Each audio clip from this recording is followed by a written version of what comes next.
Amém, irmãos? Podeis tomar assento, sente-se glorificando e exaltando ao nome do Senhor. Graças ao nosso bom Deus, hoje nós chegamos em mais um capítulo, dentro da carta aos Romanos. Hoje nós falaremos sobre o capítulo de número 8, onde nós vamos compreender o que Paulo está concluindo do capítulo 7, e nós vamos entender o que ele está querendo afirmar dentro desse capítulo de número 8. Lembrando que a carta de Paulo aos Romanos é um compêndio teológico, onde é uma carta extremamente doutrinária, mostrando para a igreja do Senhor como que foi dado a fundação da sua salvação.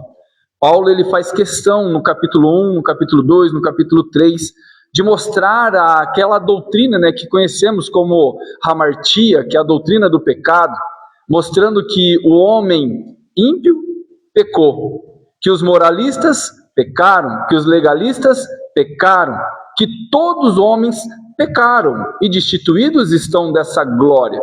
Então no capítulo 1, 2 e 3, Paulo está mostrando a universalidade do pecado, mostrando que realmente o homem está indesculpável em relação à condenação e em relação às suas más obras.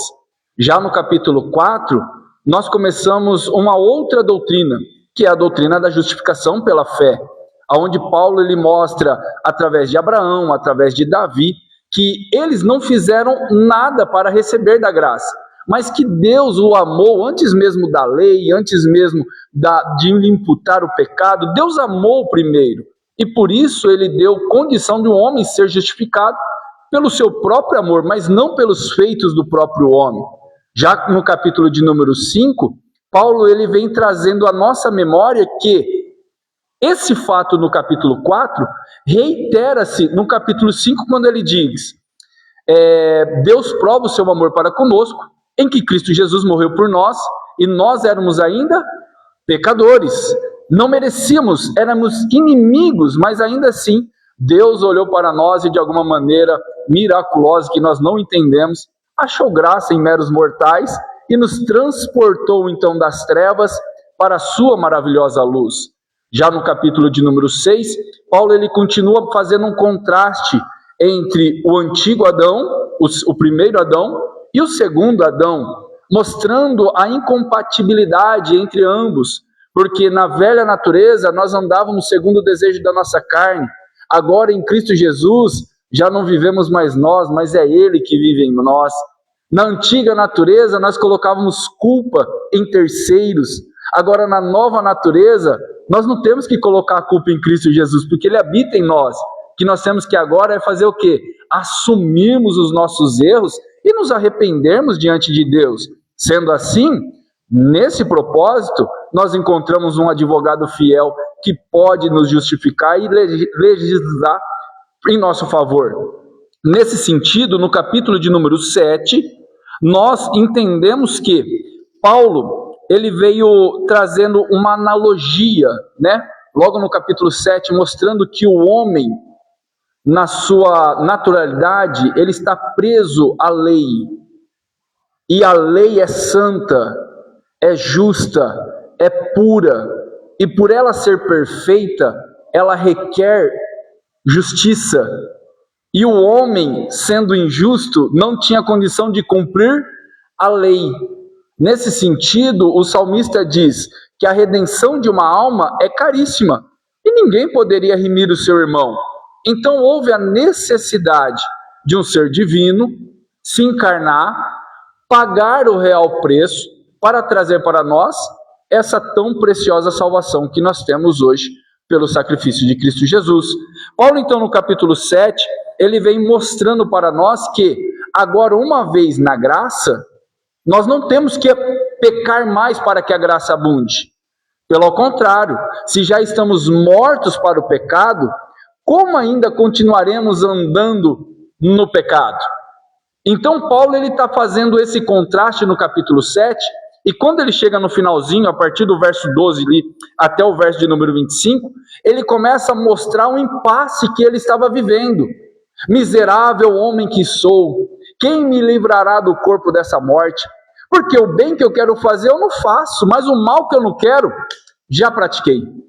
Mostrando então que o homem, quando ele está na sua própria ideologia, ele se corrompe de abismo a abismo. Ele vai de abismo a abismo.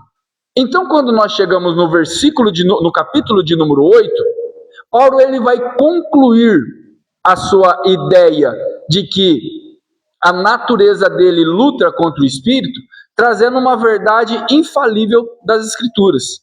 Vamos ler o versículo de número 1? Vamos ler do 1 até o versículo de número 4.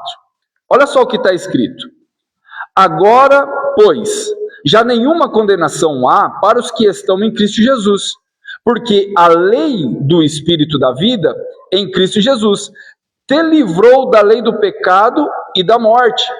Portanto, o que fora impossível à lei, no que estava enferma pela carne, isso fez Deus enviando seu próprio Filho em semelhança de carne pecaminosa e no tocante ao pecado.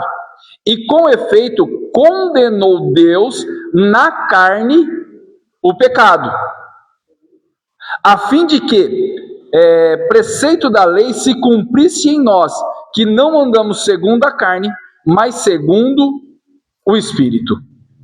Paulo agora ele conclui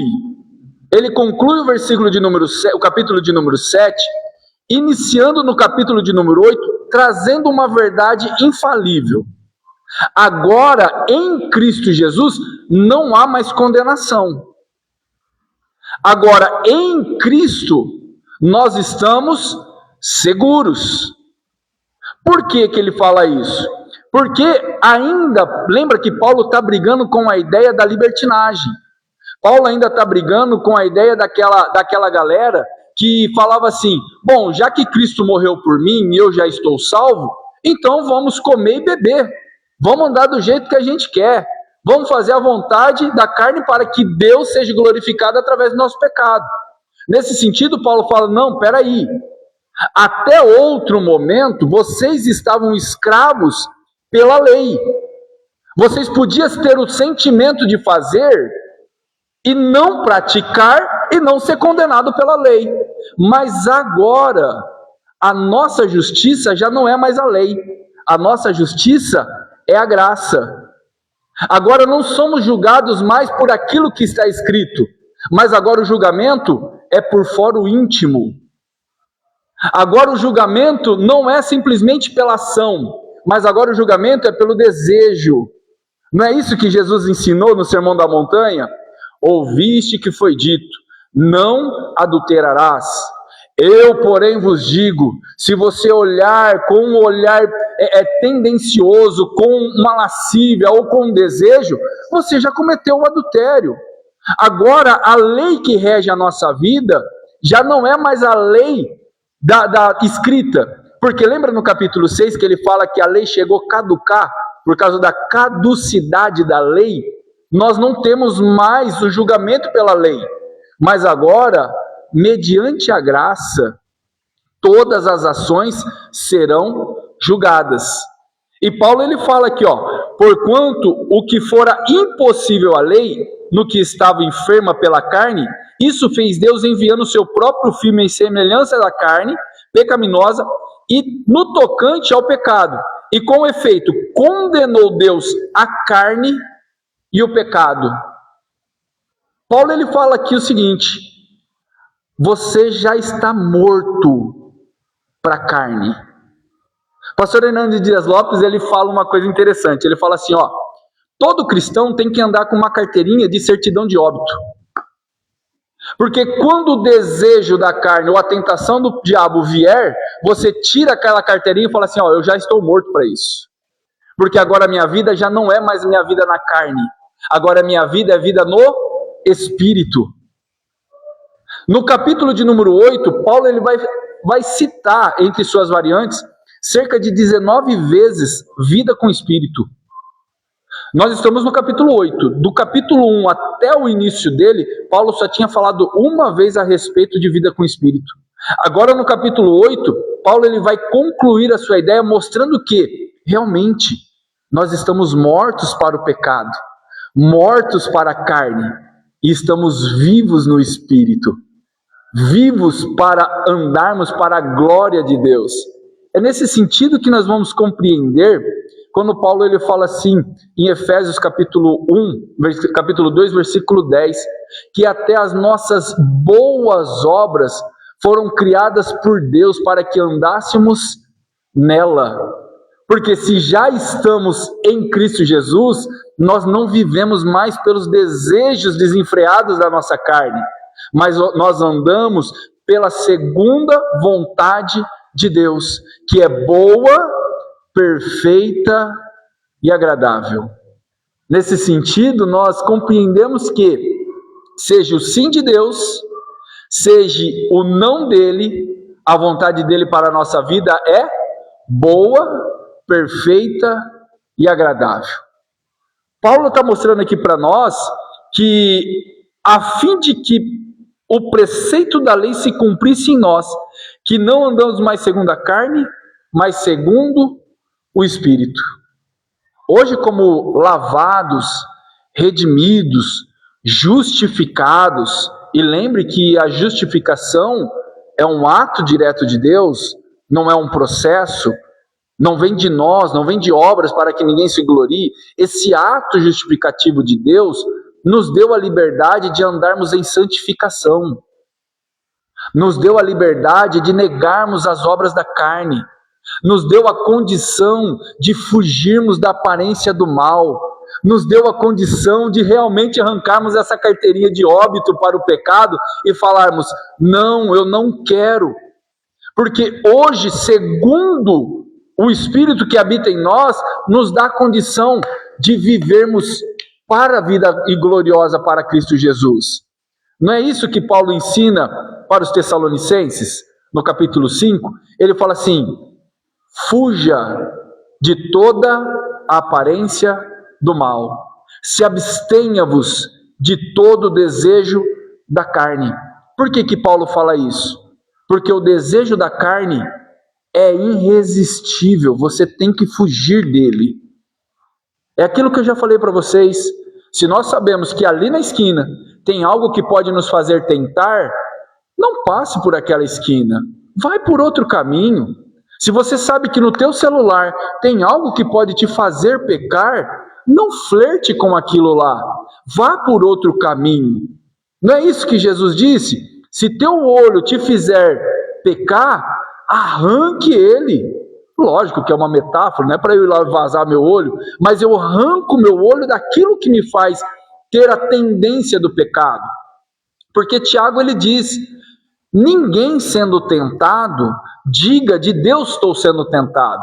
Porque Deus não pode ser tentado para o mal, e por isso a ninguém tenta. Mas todos nós somos iludidos, ludibriados por aquilo que desejamos. Se hoje eu falar assim, hoje eu vou parar de tomar Coca-Cola. A partir de agora eu não tomo mais Coca-Cola, não, Elias? Parei. Você pode ter certeza que o miserável do diabo vai colocar uma Coca-Cola geladinha ali na minha frente, só para me tentar o desejo de beber a Coca-Cola. Satanás, ele não tem, nós cremos que ele não tem a possibilidade, a onisciência, a presença de discernir ou de entender qual é os nossos pensamentos. Mas o bicho é ardiloso, ele é astuto, ele prepara a cilada e ele coloca em lugares estratégicos para que de alguma maneira eu e você venhamos tropeçar, para que o nome de Deus venha a ser não glorificado através da nossa atitude, para que ele possa ser julgado e acusado pelo bem que está fazendo por uma humanidade que cai ao seu bel favor. É diferente de que quando Tiago orienta, dizendo o seguinte: resistir o diabo e ele fugirá de vós. Resistir ao diabo é diferente de tentação, porque tentação tenta a carne, tenta o desejo, tenta a velha natureza, e nós já estamos mortos para isso. Agora, resistir ao diabo já se faz referência à doutrina salvífica em Cristo Jesus.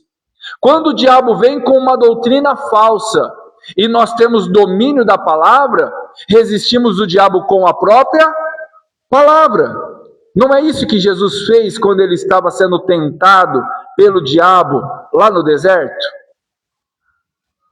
Diga, transforma esses pães, essas pedras, em pães. Qual foi a resposta de Jesus? Não viverá só de pão. Ele resistiu uma falsa doutrina com a doutrina verdadeira. Pula daqui, porque está escrito, aos anjos dará ordem para que nenhuma pedra tropece. Qual foi a resposta de Jesus? Não tentarás o Senhor vosso Deus. Ele pegou uma doutrina distorcida e usou uma palavra verdadeira para corrigir uma doutrina que estava sendo distorcida. Nesse sentido, Josemar Bessa diz o seguinte: a palavra de Deus, dita de uma forma que não foi Deus que disse, se torna a palavra do diabo. Nesse sentido, nós compreendemos que resistir ao diabo envolve sabedoria bíblica. Resistir à tentação envolve fugir de frente dela. Porque não tente lutar contra o pecado, porque muitas pessoas foram tentar resistir ao diabo no sentido da tentação e pecaram. E Paulo está trazendo à nossa memória aqui que nós não devemos mais de comungar com a morte e com o pecado, porque nós já estamos mortos para a morte, estamos mortos para o pecado, e agora a lei que rege dentro de nós é a lei do Espírito. E você quer entender qual é a lei do Espírito? Paulo ele detalha com muita clareza aos Gálatas, no capítulo 5, onde ele mostra o contraste entre a lei da carne e a lei do Espírito.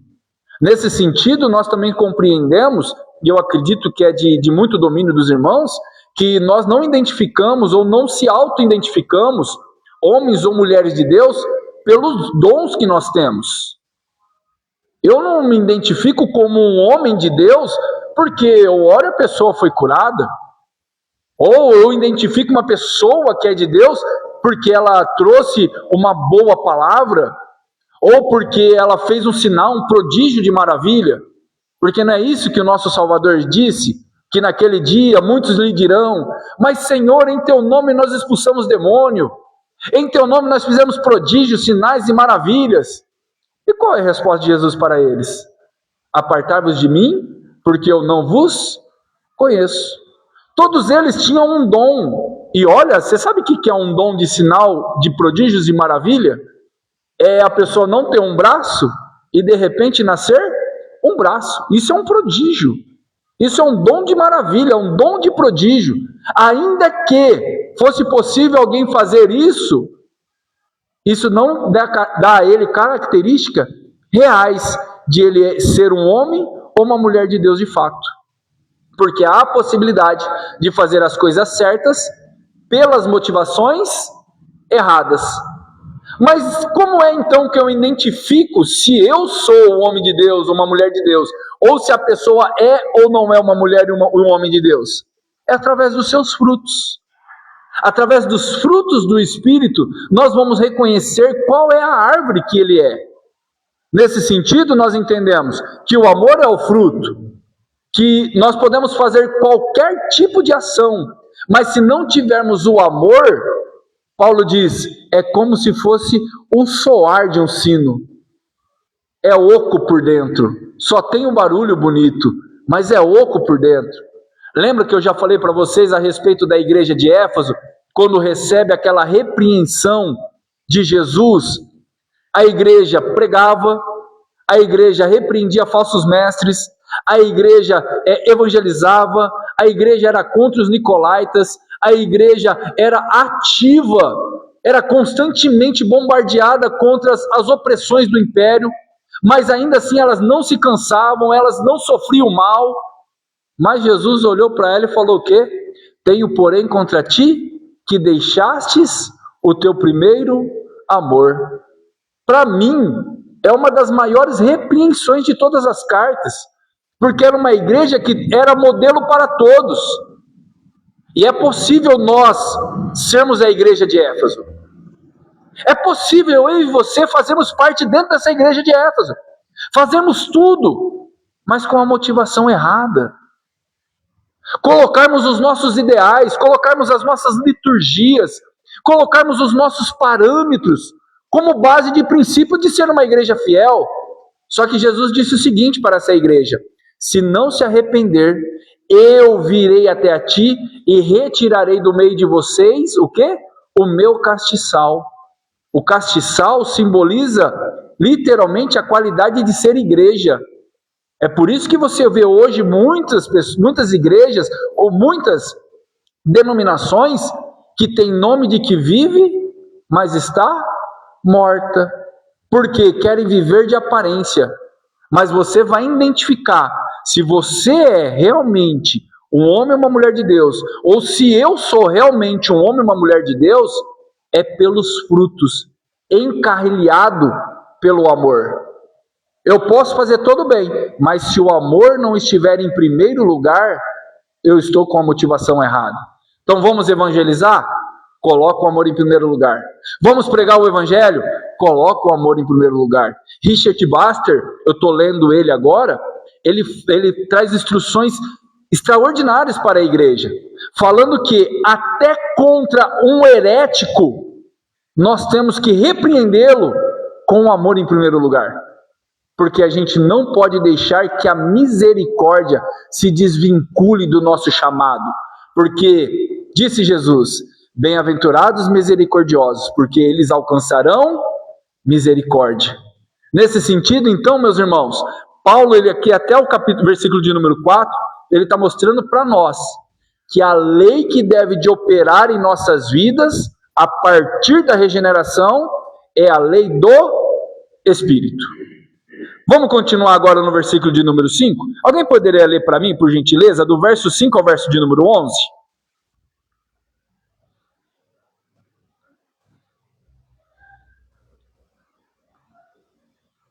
Porque os que se inclinam para a carne, cogitam das coisas da carne, mas os que se inclinam para o Espírito, das coisas do Espírito. Porque o pendor da carne dá para a morte, mas do Espírito para a vida e paz. Por isso o pendor da carne é inimizade contra Deus, pois não está sujeito à lei de Deus, nem mesmo pode estar. Portanto, os que estão na carne não podem agradar a Deus. Até o 15. Até o 11. Até o 11. Vós, porém, não estáis na carne, mas no Espírito. Se de fato o Espírito de Deus habita em vós. E se alguém não tem o Espírito de Cristo, esse tal não é dele. Se, porém, Cristo está em vós, o corpo, na verdade, está morto, por causa do pecado. Mas o Espírito é vida, por causa da justiça. Se habita em vós o Espírito daquele que ressuscitou a Jesus Cristo dentre os mortos, esse mesmo que ressuscitou a Cristo Jesus dentre os mortos, vivificará também o vosso corpo mortal, por meio do seu Espírito, que habita em vós. Olha isso, a segurança que Paulo está nos trazendo. Paulo está nos trazendo aqui uma segurança, uma dupla segurança. A segurança de que o nosso espírito está assegurado por Cristo Jesus, porque mortos para o pecado, vivos para Cristo. Só que ele mostra também agora a importância do nosso corpo mortal. Ele está trazendo uma doutrina da restauração. É uma questão escatológica aqui. Ele está reafirmando que tudo que há em nós bendiga o nome de Jesus. Nesse sentido, o nosso corpo também é precioso para Deus. Deus, ele não morreu simplesmente pelo nosso espírito e alma, mas ele morreu também pelo nosso corpo. E esse corpo, disse Paulo aos Coríntios, que é mortal, ele se revestirá da imortalidade. Esse corpo que é corruptível se revestirá da incorruptibilidade. E quando que esse corpo que é mortal se revestir da imortalidade, esse corpo que é corruptível se revestir da incorruptibilidade, então nós poderemos dizer à morte: ó morte, onde está o seu aguilhão? Porque a força do pecado, a força da morte é o pecado. A força do domínio da morte está no pecado. Mas se eu e você já morremos e ressuscitamos também com Cristo, a morte e o pecado não podem mais nos aprisionar. Olha que maravilhoso isso daqui que Paulo está trazendo à nossa memória. O que ele está trazendo à nossa mente hoje. Porque assim, quando nós compreendemos que nós estamos seguros em Cristo Jesus, a nossa vida se torna leve. O nosso caminhar não se torna mais em um caminhar de legalismos. Porque eu tenho que cumprir um rito para eu agradar a Deus. Não. Agora eu cumpro o que eu tenho que cumprir porque eu sou livre. Eu já não cumpro para merecer. Eu cumpro porque eu já recebi. Não é isso que Jesus disse? Ele falou assim, ó: aquele que me ama, cumpre os meus mandamentos. Por quê? Porque nós já saímos da morte para a vida. Agora o que nós fazemos para Cristo Jesus é por gratidão. É por isso que nós pregamos com gratidão, dizimamos com gratidão, pregamos com gratidão, evangelizamos com gratidão, vivemos em comunhão por gratidão. Não, agora nós não vivemos mais com aquele peso. Nós vemos muita doutrina assim hoje, né? Principalmente na internet, muitos pregadores aí falando, dá isso para receber aquilo, faz isso para você ter aquilo, cumpre isso para você receber aquilo, faz esse ritual aqui que daqui 7 dias você vai ter aquilo. Bendito seja Deus e Pai de nosso Salvador, que deixou com muita clareza aqui, que mesmo em carne, nós já somos livres de toda essa bagunça que nós tínhamos na nossa mente antigamente. Agora em Cristo Jesus, tudo que nós fazemos porque somos livres. Somos livres. Na semana passada, no capítulo 7, Paulo ele falou para 3 tipos de público, lembra? Que era o público legalista, os antinomitas e os livres para cumprir. Os legalistas colocavam a salvação na lei, na circuncisão e todos os rituais. Os antinomitas tiravam a força da lei, porque falava que a lei ela simplesmente mostrava o pecado. Ela só servia para condenar. Então eles eram contra a lei. Mas Paulo mostra o outro público, que é aqueles que são livres para cumprir a lei e os mandamentos de Deus. Nós fazemos parte disso hoje. Somos livres. E por sermos livres, nós cumprimos a vontade de Deus.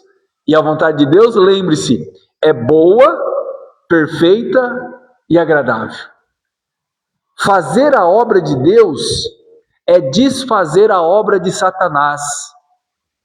Nós esquecemos disso, que o nosso inimigo, ele é ardiloso e ele não está por brincadeira. Paulo ele chega a dizer que ele opera nas regiões celestiais, no parâmetro do ar. Por que ele fala ar? Em Efésios 2:4, 2:3. Por que ele fala no ar? Porque no céu está cheio da glória de Deus. No inferno, Jesus tem a chave da morte e do inferno. Mas na potestade do ar, é a região onde nós habitamos. Aonde opera a ira de Deus para os filhos da desobediência. Nessa região onde nós estamos ainda vivendo, é a região onde tem as lutas. É por isso que Paulo fala que a nossa luta não é contra a carne, nem o sangue, mas sim contra a hostia, potestade, contra os príncipes, contra os principados, nas regiões celestiais, aonde vem os bombardeios do nosso inimigo, querendo colocar comichão em muitos ouvidos, querendo maquiar a obra do Senhor para que nós venhamos colocar peso na salvação. Paulo ele está mostrando aqui para nós que agora em Cristo Jesus nós estamos livres disso, livres e podemos andar para a glória de Deus. E ele vai concluir todo esse raciocínio que eu estou falando para vocês a partir do verso de número 12. Vamos ler do 12 ao 16? Assim, pois, irmãos, somos devedores, não à carne, como constrangidos a viver segundo a carne. Porque, se viverdes segundo a carne, caminhais para a morte. Mas, se pelo Espírito mortificardes os feitos do corpo, certamente vivereis. Pois todos os que são guiados pelo Espírito de Deus são filhos de Deus. Porque não recebestes o espírito de escravidão para viverdes outra vez atemorizados, mas recebedes o espírito de adoção, baseados no qual clamamos: Abba, Pai. O próprio Espírito testifica com o nosso espírito que somos filhos de Deus. Ora, se somos filhos, somos também herdeiros, herdeiros de Deus e co-herdeiros com Cristo. Se com ele sofremos, também com ele seremos glorificados, louvado e exaltado é o nome de Jesus. Olha só a conclusão de Paulo aqui. Paulo ele fala aqui para nós que agora nós temos convicção de que somos filhos. Eu conheço muitas histórias, já faz alguns anos aí que eu estou nesse ramo pastoral, de muitas pessoas que tiveram filhos indesejados. Porque é possível ter um filho indesejado.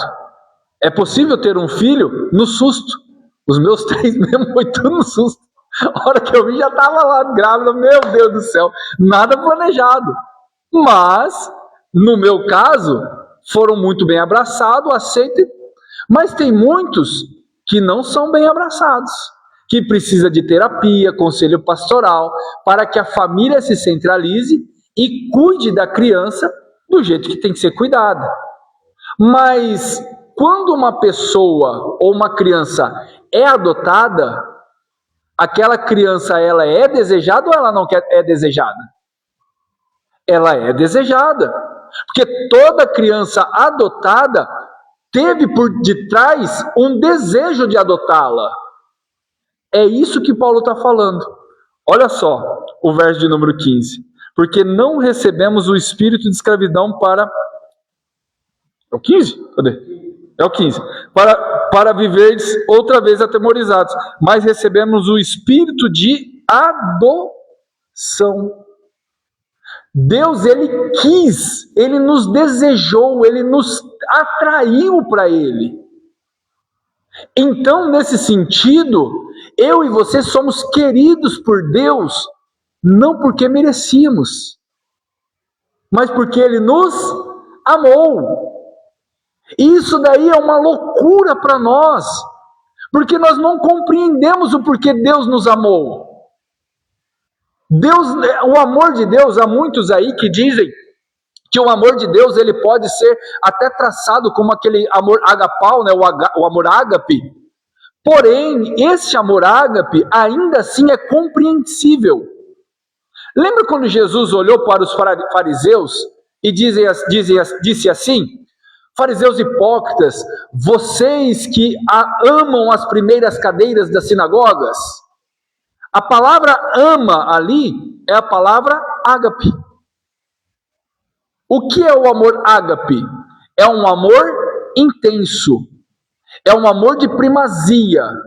É um amor de possessão. Se você olhar a grosso modo, nós compreendemos ou não compreendemos o que é o amor ágape? Compreendemos, temos uma definição para ele. Agora, o amor de Deus é incompreensível. O amor de Deus excede todo entendimento. Não é que Deus tem amor, é que Deus é amor. E por Ele ser amor, nós nunca compreenderemos o que é o amor. Porque se nós compreendermos o que é amor, nós compreenderemos quem é Deus. E Deus é incompreensível. Nesse sentido, meus irmãos, nos aumenta ainda mais a nossa devoção e agradecimento a Deus. Porque João disse: nós amamos a Deus porque Ele nos amou primeiro. E por Ele nos amar primeiro, Ele nos justificou. E Ele nos justificou, gerou em nós a fé. E pela fé, nós cremos no seu amor, mesmo sem compreendê-lo. Porque quando nós olhamos para nós mesmos, o que nós tínhamos a oferecer a Ele? Você teve participação ativa na justificação? Nós fizemos alguma coisa para poder, de alguma maneira, legitimar a salvação de Cristo Jesus para nossas vidas? Porque olha só, o texto diz que o pecado e o corpo foram castigados no sacrifício de Jesus. O nosso pecado foi castigado em Cristo Jesus, naquele que sem pecado se fez pecado por causa de nós. Naquele, por não merecer, se fez merecedor para que eu e você pudéssemos ter vida e sermos chamados de filhos. Fomos adotados, fomos enxertados. Então, meu irmão, quando você achar que você não tem nada para agradecer, lembre-se desse texto. Se você não tiver motivo para glorificar Deus pela sua vida, lembre desse texto. Porque se você e eu fôssemos filho do presidente, do prefeito, da rainha da Inglaterra, estaríamos muito felizes, não é? Mas olha aqui, hoje nós somos filhos de Deus.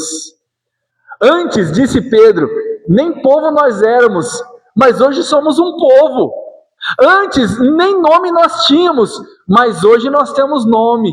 Nem Senhor nós tínhamos, e hoje nós temos um Senhor, que é autor e consumador da nossa fé. E ele conclui com uma segurança muito grande. Ora, se somos filhos, somos também herdeiros. Só que aqui Paulo não fala, mas aos Gálatas, se eu não me falha a memória, capítulo 4, ele fala assim: em todo tempo em que o herdeiro é menino, ele nada se difere do escravo. Ainda ele fica debaixo de tutores e cuidadores até o tempo determinado pelo Pai. O que eu entendo com isso? Que é possível eu e você sermos herdeiros da salvação e de todas as bênçãos celestes de Deus para a nossa vida em terra e em glória, e não usufruirmos ela enquanto nós não tivermos um amadurecimento através das Escrituras e através do Espírito Santo. Olha a responsabilidade do homem. O homem, no seu geral, não tem responsabilidade nem quesito de salvação, porque ele não pode se salvar. A salvação é justificada por Deus. Mas na santificação, Deus deu essa responsabilidade ao homem. Eu e você somos responsáveis de aprender sobre a palavra de Deus. Eu, como ministro ordenado a trazer a palavra hoje, sou responsável de ensinar, mas a igreja é responsável de aprender. Olha que interessante. E não é de só aprender nos dias de quarta-feira. Vocês têm que aprender a palavra de Deus amanhã de manhã, amanhã à tarde, na sexta, no sábado, no domingo, todos os dias. Conheçamos e prossigamos em conhecer a palavra de Deus, porque existe uma maneira do povo de Deus perecer, e essa maneira é por falta do conhecimento de Deus. Porque sem o conhecimento de Deus, não há temor. Não é isso que Paulo fala no capítulo 5? E é por isso que o mundo vai de mal a pior, porque não tem temor de Deus na vida deles. E por não ter temor, andam segundo a sua vontade.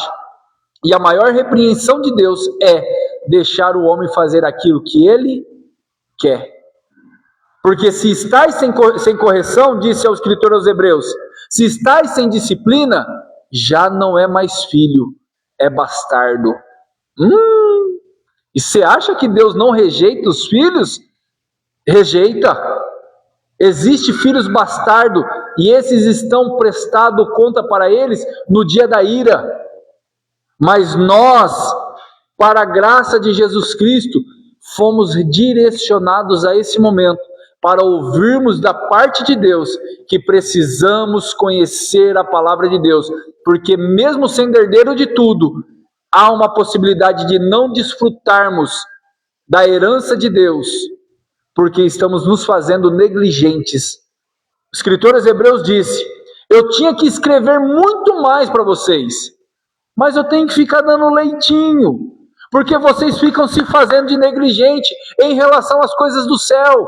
Aí eu tenho que ficar lá voltando, pegando aquelas coisinhas, amassando, dando papinha para vocês, sendo que vocês já tinham que estar escutando coisas robustas.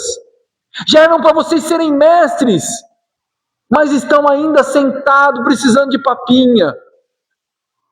Paulo, escrevendo aos Coríntios, também diz a mesma coisa. Há necessidade de leite? Sim, mas há um tempo também de crescimento. Que haja esse tempo de crescimento a todos nós.